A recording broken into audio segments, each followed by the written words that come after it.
Mamdani.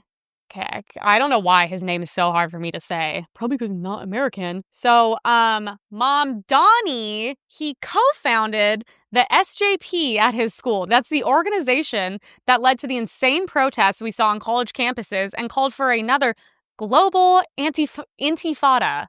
So like some of you, my journey in organizing and my journey in politics began with Palestine. It was and continues to be something that I deeply care about. I came to this country when I was 7 years old, and as soon as I got to any kind of level of political consciousness, the contradiction around Palestine struck me. That we claimed to hold these universal ideals, and then when it came to applying them to Palestinians, we drew a line in the sand.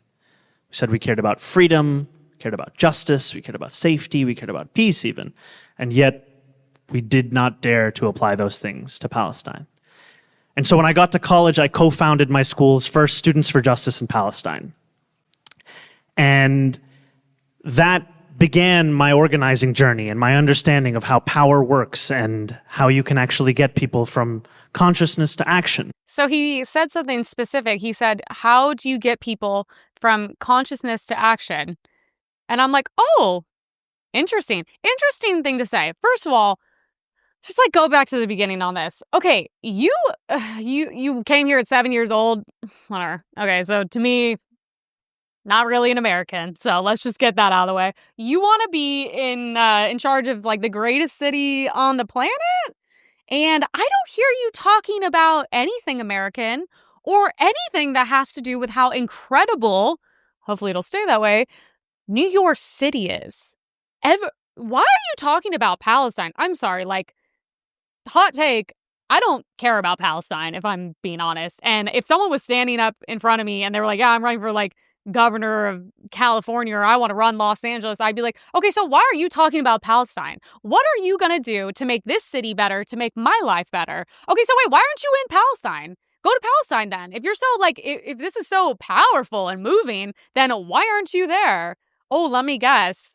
Well, one, you're a trust fund kid. I went to his whole background. Like, nice elite wedding with all your security. Saw that as well. Horrible rap video that you did. I saw that career failed. So what did you do? You were propped up into politics. Oh, no one can say anything because he's like an immigrant and he's like brown. No. I would get you on the first flight back to wherever you came from if I could, okay? So you have nothing to contribute to this country. In my eyes, you're not an American. You might be by the legal system. That's fine. And you have nothing to contribute to New York City. I'm kind of a hater on New York sometimes. Literally the greatest city on the planet. On the planet. And I'm like, and you sit here and talk about Palestine? Like, that's insane. But then again, yeah, you're the same person that was like, we have to get rid of police, even though every day in New York on TikTok, someone's getting the shit beat out of them or stabbed. But I'm like, that's good. This is what he's focused on, is going to college campuses to brainwash these idiots even further so they can, go anti-fodder or whatever with their keffiyehs on, even though they have no idea what any of this means or stands for. It's so funny. I'm like, go back there if you're so passionate about it. Oh, but you can't really funnel millions of dollars doing that, can you? That's why you have to do it here. But thank God you're talking to the dumbest group of people on the planet, which is liberals in New York City. At the end of his little speech, he literally talks about like, oh, this is how we turn thoughts into actions. And I'm like, so what are you talking about? Like, what historically from, today into the past are you talking about? Are you talking about October 7th? Is that what you're talking about? From, just hateful thoughts to the most disgusting actions I've ever personally seen as a human, because I actually went there and I saw what these people have done.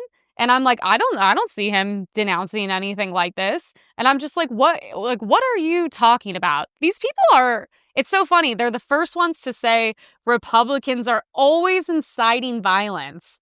And I'm like, not only do you guys consistently incite violence, you want to defund the police. So when the violence happens, you don't even want people to be able to defend yourselves. Guarantee he has security everywhere he goes. Everywhere. That's the funniest part about it. We've all seen this tweet. He's like, we don't need to investigate. We want to know the NYPD's racist, anti-queer, and a major threat to public safety. And I'm like, how is the NYPD a major threat to public safety? What about the mentally ill people, The shooters that you guys have had, like, what, 3 in the past month? The fact that every TikTok is a girl getting beat up, a guy getting choked out, a guy getting stabbed. The amount of times I see people pushed onto the subway tracks is like a normal thing. It's insane. I see that as much as I see my matcha every morning. And I'm like, but the NYPD is a threat. Also, just the blanket statements are like, oh, they're racist, anti-queer. Okay. Well, I'm sure there's like gay people in the NYPD. That's just insane. But yeah, he wanted to defund them, which is so funny. He'll defund them and then he'll take that money, and what are you going to do with it? Send it back overseas? But he's like, yeah, we don't believe the MAGA billionaires. It's so funny. Every time they go to accuse MAGA of being billionaires, these people are all the ones that preach socialism. And then you do like a 5-minute deep dive into him, and he's literally a trust fund kid and comes from a super wealthy family and just had like a massive wedding with security. I'm like, the weird thing about the left is all these people come out of nowhere and they reach levels of success so fast that it doesn't make any sense at all. I mean, you have Zelensky, and I'm like, so wait, he's like in a leotard on Dancing on the Star or Dancing with the Stars, whatever it's called, to now he's like posing in front of a tank, and he's like, oh, like a war hero? I'm like, what? That timeline makes no sense. He was making like, what is it, like rap videos, and now all of a sudden he's like could run New York. I'm like, nothing about these people's careers make any sense at all. And it's not hard to expose. You look into it for like more than a couple minutes and you're like, oh, this is really interesting. It's almost like these people were like specifically picked, propped up, and obviously they have a lot of money behind them, which is terrifying. I mean, you want to talk about money coming from other countries trying to influence American politics, college campuses.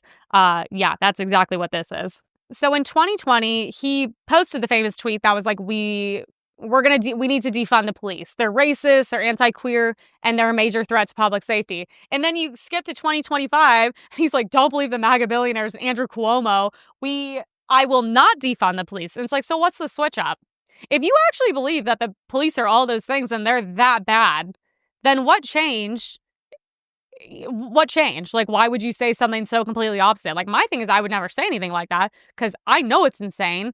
And that doesn't make any sense. Like, defund the police? So what are we're just going to go, like, we're all just going to walk around stabbing each other? Like, you're in New York. You can't even stop crime with the police. What are you going to do without it by any means? So I just wouldn't trust anything Democrats says, but that's just me. So, Libs of TikTok posted this Dearborn Heights Police Department in Michigan. Not Qatar, Michigan, has just revealed America's first police badge to feature Arabic writing in order to reflect and honor the diversity of our community. Okay, one, insane. We're in America, so nothing on that badge if there's something not in English, that needs to be taken off immediately. Second of all, I'm like, so you're reflecting the diversity of your Arabic community? Okay, well, that's not diversity. If you put like Chinese, Japanese, Spanish, Latin, like if you put all of those, I'd be like, great. The badge is going to be the size of that Democrat influencer, Juliana, whatever her name is. But I'm just like, that's Arabic. So you're just showing Arabic. So that's really who you rep. So it's a police department for Arabs. Great. You know this is what's going to happen with, because if this is the route we're going, the Palisades, this is what's going to be. The Palisades is burned down, and Gavin Newsom's going to get all the money, and, we're stupid. We're probably not going to elect anyone good enough to go against him at this point. And then all it's going to be is affordable housing, and it's great. It's just going to be affordable housing, homeless, immigrants, and then we're just going to build like 16 mosques, and that's it. That's all LA and the Palisades is going to be. And then we can change our police department to something similar. And then we can just defund the police altogether. We can send therapists to go talk to them. So as you're screaming, crying for help, someone can be there who has a liberal arts degree to tell you that, this person was once discriminated against for the color of their skin or whatever. So that's what the Democrats are going to do.